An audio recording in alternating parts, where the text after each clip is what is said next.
Today was his release day, but prison chief Javert deliberately made things difficult for him, ordering him to carry an unbelievably heavy ship's mast before he could complete his final day of labor. It was a task almost impossible to finish, but thanks to his natural strength, he gritted his teeth, hoisted the mast onto his shoulders, and step by step walked it over to Javert. He thought he was finally about to gain his freedom, but as Javert handed him his release papers, he sternly warned him that he must report regularly to the local police station. If he missed even once, he would be arrested and thrown back into prison. In other words, this mark of disgrace would follow him for the rest of his life. Hearing this, he felt both furious and deeply wronged. The man's name was Valjean. 19 years ago, he had been sentenced to prison simply for stealing a loaf of bread to feed his starving nephew. He had served the full 19 years, yet even now he could never truly be free. Such a cruel law was utterly without justice. But to Javert, it was sacred truth. As Valjean left, Javert warned him again to follow the rules, promising that he would keep a close eye on him. Though his heart burned with resentment, Valjean still took the paper and left the prison. But because of this proof of parole, no matter where he went, he was treated with contempt. No one would hire him. On the streets, children mocked and bullied him. At an inn,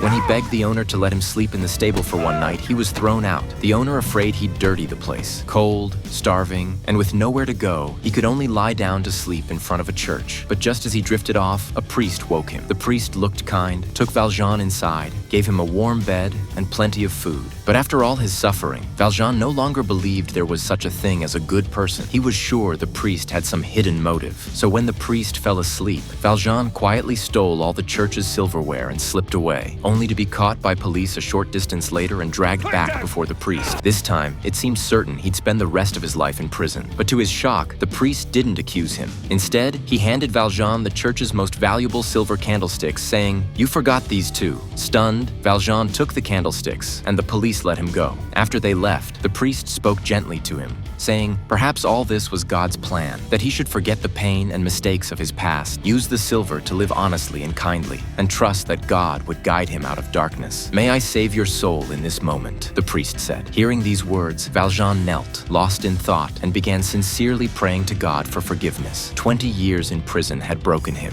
After release, he was met only with discrimination and humiliation. He had planned to harden his heart and hate the world, but then he met this priest, whose compassion melted his bitterness. He couldn't hold back his tears, and from that moment, he swore to change his life. He tore up the parole paper, the symbol of his shame, determined to face the world with a new identity.